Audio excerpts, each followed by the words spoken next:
The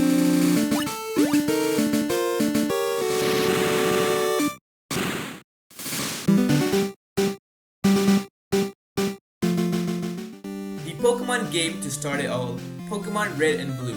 I'm going to be playing through Pokemon Red with my original team from when I first played it, and I'm going to be bringing you guys along that journey and hopefully refresh your memory of Gen 1 Kanto.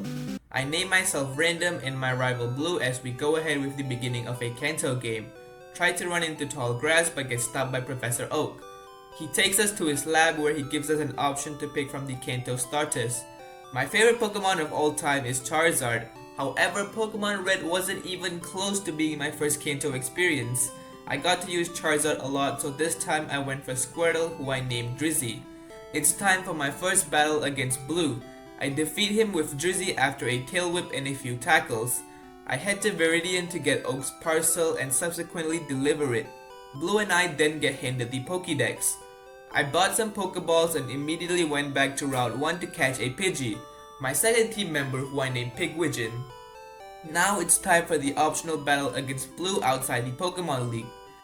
Drizzy leads against his Pidgey and is able to do some decent damage, but thanks to his accuracy drops from the sand attack from Pidgey, Drizzy missed too many attacks as the damage accumulates, knocking him out. Pigwidgeon comes in to take over the battle, taking out both the Pidgey and the Bulbasaur. With that out of the way, I track my way through Viridian Forest and make it to Pewter City. I head to Pewter Gym with only one goal in mind, to get my first gym badge. Drizzy leads against Brock's Geodude, taking it out with a bubble. Onix switches in, but it also suffers the same fate as Geodude. With the battle over so quickly, Brock was forced to hand over the Boulder badge.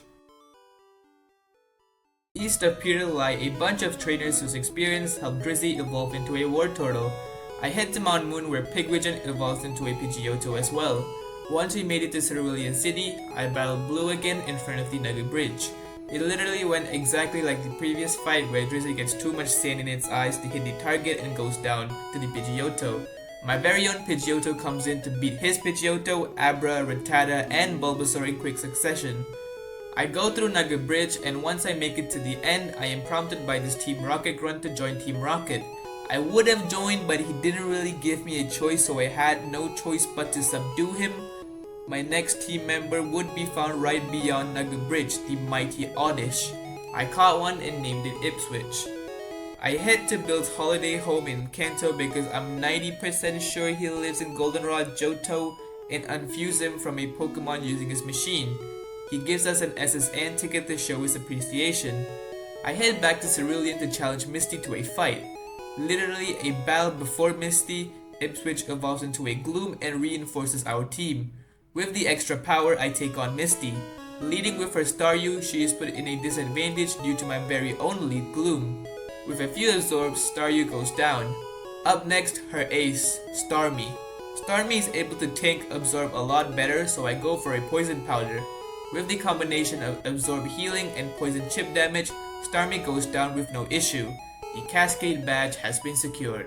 Some guy in Cerulean got his house run through and robbed, so I kinda just walked through his house to go south of the city, go to an underground pass and make it to Vermilion.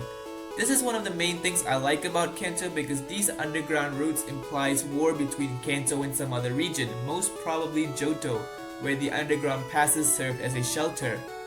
Kanto definitely went through some sort of war, by the way, with the existence of a certain lieutenant. Before we get to him, we have to get the HM cut, and to do that I need to go in the SSN with the ticket Bill gave me. Before I reach the captain, Blue challenges me once again. This fight is one of the more infamous fights as it is believed the player character killed Blue's Raticate. Playground rumors are so much cooler in past generations. I beat Blue and rub the captain's back to get cut. I teach cut to Ipswich as I go ahead and challenge the Vermilion gym. I will mention this in every Kanto playthrough because this gym puzzle is so stupid. With that out of the way, time to fight Lieutenant Surge. I lead with Pigwidgeon to take on the Voltorb so I can preserve Gloom for Raichu. Pigwidgeon, despite being weak to electric, contributes massively by taking down Voltorb and Pikachu. Gloom switches in on a Thunderbolt from Raichu, and similar to the strategy against Misty, Poison Chip and Absorb Healing helped Gloom beat Raichu despite getting paralysis. The Thunder Badge has been attained. Heading east of Cerulean, I make it through Rock Tunnel to get to Lavender Town, the home of the Pokemon Tower. I head in to find Blue, presumably burying his dead Raticate, RIP to Raticate. He challenges me to a battle and leads with Pidgeotto. Leading with my own Pidgeotto, I take his bird down as he switches to Gyarados. Gyarados finishes off my bird as I switch into Drizzy, who proceeds to wipe out his whole team. There's a time and place for this Drizzy. You ain't got to rub it in his face. West of Lavender is where I can find my next team member. Well, sort of. The Pokemon I want to catch is a Pokemon Blue exclusive, but since this is my playthrough, I play how I want to. So welcome Xander the Vulpix. I reach Celadon where a few notable things take place. Before dealing with Team Rocket, I do extreme gambling and win a Dratini who I named Snez. Getting him on par with the rest of the team, Snez evolves into a Dragonair. While taking on the Rocket hideout, Vulpix learns Flamethrower at level 35, meaning I could now use a Firestone to evolve Xander into a Ninetales. My next major fight was against Giovanni, and to put it simple, it was a complete breeze. Drizzy had no problem with his rock and ground types, while his Kangaskhan, doing some damage, falters the Drizzy. With Giovanni retreating, I was able to get the Silph Scope. What? Nah, I love Gen 1 for no particular reason. Nah. Wait a second, nah. My next test was Erica, the Celadon City gym leader. While battling her gym trainers, Drizzy attains his final form, Blastoise, while Pigwidgeon follows suit, evolving into a Pidgeot. Pidgeot would be the MVP of this gym fight, sweeping Erica's team full of grass types. Give me that rainbow badge, boy. I head back to Lavender, and by using the Silph Scope, I was able to see the ghost of Marowak. Ipswich is able to carry his weight by defeating the Marowak and helping her reach peace. At the top, I defeat some Team Rocket members to save Mr. Fuji. My concern is rewarded as I was giving the Poke Flute to move Snorlax out of the way. Making my way south, the experience I gained helped Ipswich learn Petal Dance at level 38, meaning I could safely use my Leaf Stone without Gloom missing any moves. With that, Ipswich evolves into a Vileplume. I make it to Fuchsia City where I immediately head to the gym to battle Koga. Ninetales was gonna get its shining roll. Koga leads with his Coughing while I lead with my Ninetales. Ninetales is able to take down the Coughing as he switches into Muck. I do about 50% damage to the Muck, but the scariest thing happens as Muck uses Minimize. All I need Ninetales to do is to hit the Flamethrower, and thankfully, Xander pulled through as Muck goes down. The next Coughing also goes down as he's brought to his final Pokemon, Weezing. Picture this, it's a 5-on-1. Your back is against the rope. What would you do in that situation? What do you think Koga did? Did he attack? Did he poison me? No. He blew himself up, handing the victory to me. Even funnier is the fact that Ninetales survived the self-destruction. I guess I'll take the Soul Badge, but it looks like he was going to give it to me regardless. I did some work to get some Hay Gems, as now we have to head to Saffron City, home of the Silph Company, and more frighteningly, home of Sabrina. I have to raid Silph Go first, and midway through we have a rival fight. Dragonair takes down his lead Pidgeot as he switches into Gyarados.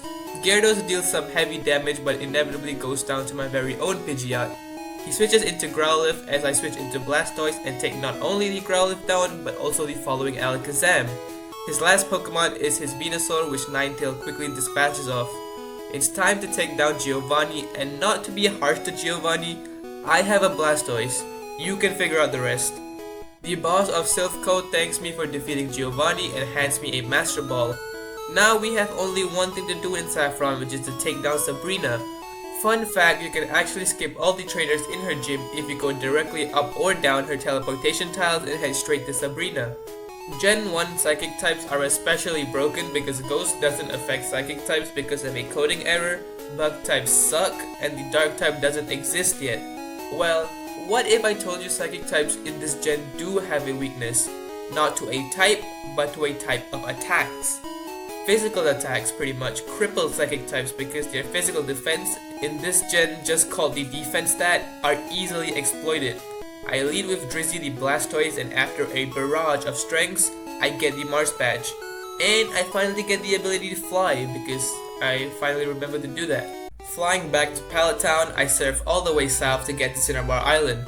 There's a few things on the agenda. Number 1, explore the mansion. Number 2, find the key to the gym. Number 3, catch my final team member Grimer. I know what you guys are thinking. Grimer. Why Grimer? Well, my original teams tend to be worse and worse because I like using Pokemon I have never used before or haven't used in a while. Not only had I played multiple other Pokemon games before Red, the Kanto Pokédex is incredibly limiting. I literally have completely legitimate Ninetales. So, yeah, let's continue. Number 4, evolve Grimer to a Muck. Number 5, challenge the gym. After the incredibly challenging Pokemon questions that I had to answer were done with, it was time for Blaine. And let's just say, I wet him up. Okay, I sense the phrasing on that has some uncomfortable implications. So, yeah, I have a water turtle with 2 big. Yeah, Blastoise put out the fire pretty quickly as we got our 7th gym badge.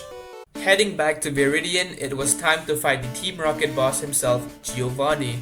Well, let's let Vileplume and Blastoise to figure out how to beat Giovanni as we talk about why you should subscribe to the Random Sean J channel. I upload weekly videos based on creature catching games like Pokemon and Lumion Legacy. I tackle hardcore Nuzlockes or spend 5 hours of my life each time I hunt creatures of a different color. Make sure to click that subscribe button and like the video as it helps me out as a content creator and possibly help me pursue this endeavor to greater heights. Back to Giovanni and ooh, damn. Thank you for the gym badge, man, and let's head to the league. Before that, a rival fight. My rival leads with a Pidgeot as I lead with Dragonair. My Dragonair takes down Pidgeot as his Rhyhorn comes in. I switch into Vileplume to take it out with a Petal Dance. The Petal Dance continues as it takes down Gyarados as well. He switched in Growlithe as I switch my Blastoise in. A single Surf takes it out. His Alakazam comes out and as Blastoise tries his best, he gets bested by Alakazam. Pidgeot cleans up as it takes down the Alakazam while Ninetales takes down the Venusaur. Now we can head to the league. Let's navigate Victory Road and, well, that was quick. I also evolved Sness into Dragonite while getting everyone up to standard to take on the league. Let's talk about something.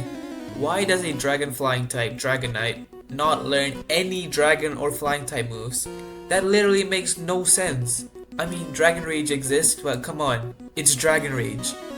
I decided to make it an Elemental Dragon for coverage, but seriously, what the actual fuck? Lorelei, the Ice Specialist, but also uses a bunch of Water type Pokemon. Plan was to lead with Vileplume to Petal Dance and damage control. From there,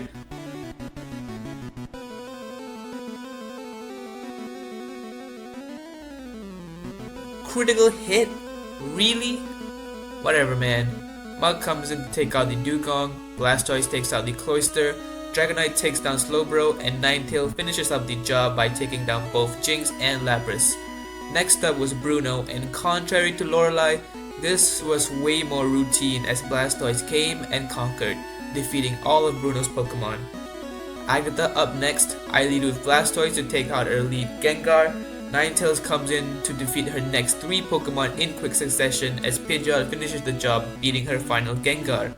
We have the final Elite Four member left, Lance. I lead with my very own Dragonite, and the irony would have it as my very own Dragonite with no Dragon powers, I'm sorry, still bitter about that, would beat the Dragon Trainer single-handedly. Gyarados falls to a Thunderbolt, the 2 Dragonairs to Ice Beams, Aerodactyl to a Thunderbolt, and its Ace Dragonite falls to an Ice Beam. Just one battle left. Blue Oak, the original rival, the original champion. Let this battle unfold. As always, he leads with his Pidgeot as I led with Sness. With the shocking amounts of power that Thunderbolt dishes out, his Pidgeot immediately faltered. He would switch his Alakazam in and I would reply with a switch of my own into Pigwidgeon. Pigwidgeon pulled out all of the attacks he could throw at it, but it was futile as Alakazam survives on the brink and gets the kill on Pidgeot. I switched Snez back in, but Alakazam outsped and hit a critical hit Psychic, getting the revenge kill on Snez. Drizzy comes in and finally defeats the Alakazam, but not before taking a huge hit. It was looking tragic for us, but Drizzy stood up in the heat of the battle and took the battle into his own hands. A Surf would take down the following Rhydon as Blue brings out his Gyarados. Drizzy knew what was at stake and hit the Ice Beam so cold it froze Gyarados. Drizzy had to let everyone know that he was the best water type in Kanto. Being the best water type, Arcanine didn't face Drizzy at all as a devastating surf obliterated Arcanine. His last Pokemon, Venusaur. Once a Bulbasaur, the very same I could have picked, the one that set out on his own journey at the same time as Squirtle, came in. Drizzy, while knowing he stood no match, knew he did what he needed to do, as it was Drizzy that still had his teammates backing him up. So while Drizzy fell, Xander, with the hopes of everyone in the team accounted for, unleashed its flamethrower, beating Venusaur and winning the battle. And that, everyone, was Pokemon Red. Thank you for watching.